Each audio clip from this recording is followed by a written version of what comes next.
I'm here with the wonderful editor-in-chief of the amazing science and geek culture magazine, Geek Magazine.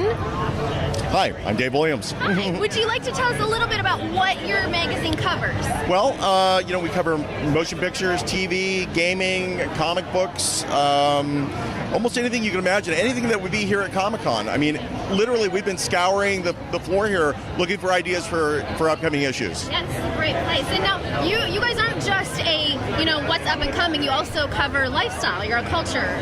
Absolutely. Yeah. I mean, we look at geek travel, we look at... Okay, what all does that entail? Well, like for instance, I recently went on a trip to Cambodia. Okay. A little off the beaten path. Yeah. But we had to trace the steps of Lara Croft, Tomb Raider, from the first Tomb Raider movie. Of course you did. And we went to the temple of Angkor Wat, and went through it, the whole thing, finding all the locations where they shot Tomb Raider, which was a lot of fun. And did you do a write-up about that? We did. That's going to be in the second issue. That's fantastic. And now this is your first...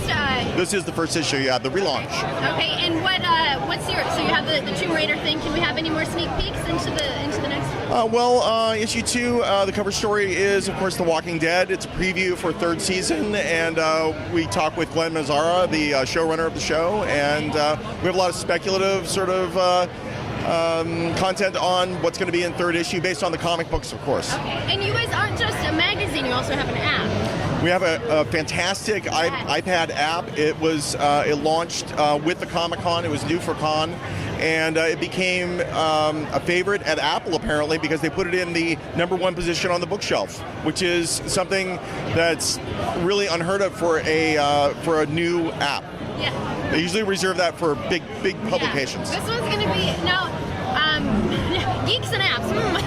Yeah. Let's see if that will work. Yeah. Fantastic. What is your favorite piece that you covered in this issue? In this issue, I have to say, it's one of the kind of less flashy pieces, but I think it's fantastic. It's a story that our executive editor Jeff Bond did on a robot company called Boston Dynamics, and all the amazing robots that they're building for some very, very secretive government agencies. Any Cylons in there? Maybe like an ancestor of a Cylon. Maybe someday they'll become Cylons. Nice. Yeah. So this is like the baby book of the Cylons. Yeah, absolutely. And actually, it's funny that you should bring up Cylons, because there's one of their creations called the Pet Man, which, if you look at it, looks so shockingly like a Cylon, and it's like, this is a real robot. Oh my gosh! It's what is that thing for? What does it do? Well, they say it's designed so they can test uniforms.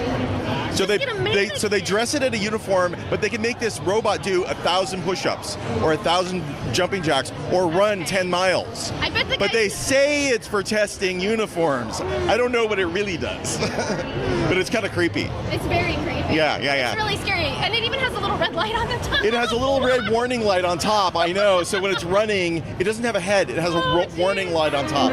Yeah, it's a little creepy looking. That's fantastic. Yeah. So if I want to keep up to date with where my doom is going to come from, I can.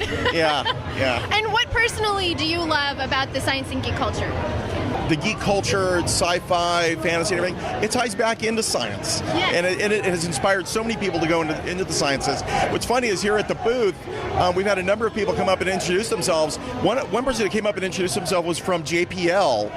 And we did a really great, our same writer, Jeff Bond, did a great story on the new Mars lander that's going to be landing on Mars, Curiosity.